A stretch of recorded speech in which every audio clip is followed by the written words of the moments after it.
Patrice Franck, bonjour, c'est un bonheur de vous rencontrer chez vous, dans vos terres, ici sur la principauté monégasque, que vous connaissez fort bien puisque vous êtes le chef sommelier d'une grande maison dont vous allez nous parler, puis vous êtes également le président de l'association de la sommellerie monégasque. Patrice Franck, bonjour. Bonjour, bienvenue à Monaco. C'est effectivement un grand plaisir pour nous de vous recevoir.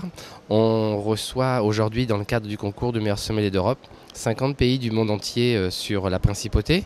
Il y a 38 candidats européens. Les présélections ont déjà eu lieu, les demi-finales sont en cours. Il reste 12 demi-finalistes et on aura 3 finalistes demain. Alors, en fait, comment se passe ce concours, Patrice?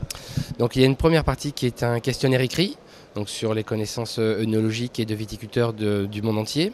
Après, il y a des ateliers de pratique, ça peut être de service, décantation, mise en place, carte des vins, etc. etc. Et après, il sort des notes et de ces notes sortent les demi-finalistes et sortiront les finalistes ce soir. C'est le top du top en matière de sommellerie?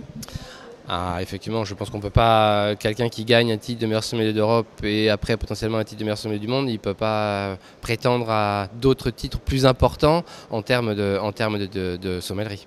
Quel était le dernier qui a obtenu ce titre?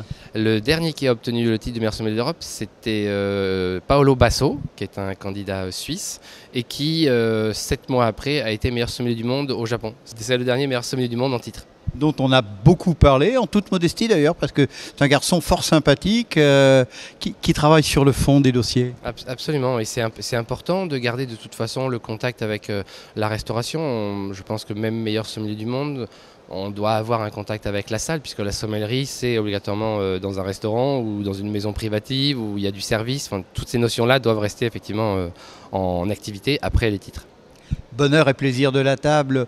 C'est important pour une association comme la vôtre d'avoir des partenaires. Enfin, il y en a plusieurs, mais il y a entre autres le Club des professionnels du vin.